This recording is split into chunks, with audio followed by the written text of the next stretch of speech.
I've been getting a lot of questions about some of the guitars that I use in my videos that I've made myself, and thought I'd walk you through a few of them. Just take a second or two. First we'll start with this old guy. This is the Headhunter. This guitar is not for sale. It's made out of a very special kind of wood called wormy chestnut, but what really makes it special is that it came from my father-in-law's garage. It was some shelf wood that was in the garage for who knows, maybe 30 years. And well, it's kind of a rare wood anyway. The wormy chestnut trees, I guess, had all gotten some kind of a sickness and had to be cut down. So it's kind of expensive wood. It's like 11 something a board foot if you can find it. But here's a close look. You can see I didn't really care that the wood wasn't dry. I kind of wanted it to crack. But this guitar is my heavy metal guitar. You know, I beat the heck out of it. I scalloped the fretboard up here. Pretty decent scallop job there. Just up from the 15th fret to the 24th for bending, you know. And it's got the EMG Zakk Wylde. It's got the old 80s style Kahler Flyer, which is an awesome tremolo. And like you can see, I beat the heck out of this thing. It's got a little band-aid there. Little boo-boos down here from banging it into speaker cabinets and stuff. Yeah, I still play rock and roll. It's beautiful wood though. This is the Headhunter. It's shaped like an axe, like a giant hatchet. Okay, we're going to another one.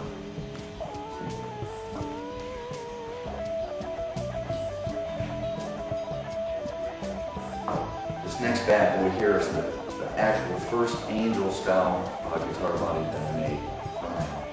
I guess what's going to be a series of Angel guitars. And this one's not quite done yet, but this one also is out of that special kind of wood. And as you can see, this is a real 80s looking guitar with the Kahler tremolo. And it's just pretty cool. I did everything in purple, my favorite color. And purples and blues. Pretty nice. Nice piece of wood, the same type of wood. A little bit of black binding, which you can't even see. I should have went with cream. And as you can see, the back is still open. Beautiful wood grain here. And this is it. That's the bad boy. Sweet. So whenever I get this done, I'll be playing it.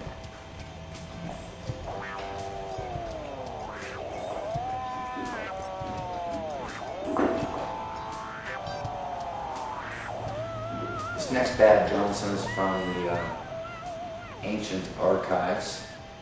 This is a prototype of the Retro V series of guitars that I've built, and I've built about 5 of them, I think. This is the Sharp. This is unique among your collection. Comes to a point. This is a 12-string. A lot of people think it's kind of hideous. A lot of people think it's pretty.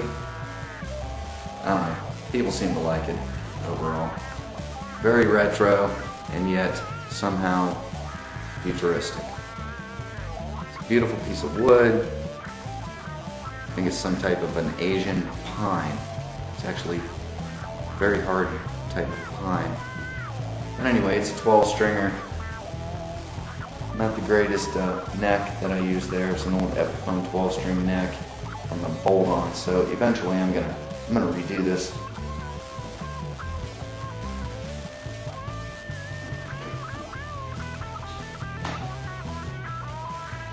Now on to the newer family of guitars. This is the real, actual, finished prototype White Angel. Sadly, the finish is cracking on it, and I originally had intended on giving this a yellow-looking finish so it would look old, like it had been played in bars for years. And now I wish I had done it. When I saw how pretty the white was, I just couldn't bring myself to put that amber flash coat on top of it. But now I wish I would have, because since it's cracking, that would have just been more authentic. So we still haven't figured out quite why it's cracking, but as you can see, this is just a beautiful guitar. It's somewhere between a BC Rich and a PV Mystic. It's just too cool. Everybody that plays it loves it. You can see the fretboard, quite immaculate, and it's got real nice inlays of black abalone shell. It's just a beaut. Got your Gibson, genuine Gibson P90s, which are my favorite types of pickups. Out of all the pickups I've played with, the P90s have the sound. If you're looking for the sound of the 50s, you gotta look for the P90s. That's what everyone used. Grant Green's guitars, Chuck Berry's guitars, all used P90s back then, baby. Why change a good thing?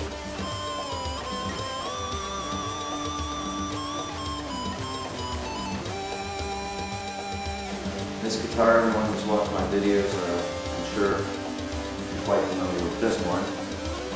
This is the Intelligent guitar, based on a Telecaster. One thing I always hated about Telecasters was I've got pretty small hands, and when I'm playing, the Telecaster switch is right here. Great for getting to the switch. Actually, it's down even further. So I took and angled it, and I reversed. This is volume, this is tone, your switch is down here. So you can get to your tone, or to your volume relatively easy, and that's kind of nice. Leo invented the perfect guitar when he made the Strat, not the Tele. But you can see the little curly cues I did here, little hand carving, and pretty nice headstock design here. Pretty cool, retro looking. And the neck is a pretty decent piece of figured maple, flame maple. The back is immaculately joined. I still haven't made the plastic cover. And this is my baby. I hate to let this one go, but it is for sale. The white Angel's for sale, but since the finish is cracking, I'd really probably rather keep it. Alright, so there you go. There's my guitars. I do have one other one that I can show you. Mike Antal, who in the 80s was a builder, and he did all my repairs for me. I wouldn't take my guitars to anyone because I used to wear 3 frets, and he did great refret jobs. I had him do the fretwork on the White Angel and the purple Intelligent guitar. I don't let anyone else do it. Anyway, this is a really interesting guitar, quite unique. It's a neck-through body design, right through. And what's really cool about it is this headstock. You can see the headstock is cut at angles. Okay. Very interesting and very unique. And this part here, where the wood actually goes up behind the nut, that's a lot of work there. A lot of work to do that. To get that like that. Anyway, beautiful guitar. Mike Antal, a wonderful designer and a great builder. Very inventive. So that about winds it up for my guitar collection. I have a couple bass guitars and stuff that I don't really play with. They're not made by local people. And I guess I'll talk to you later.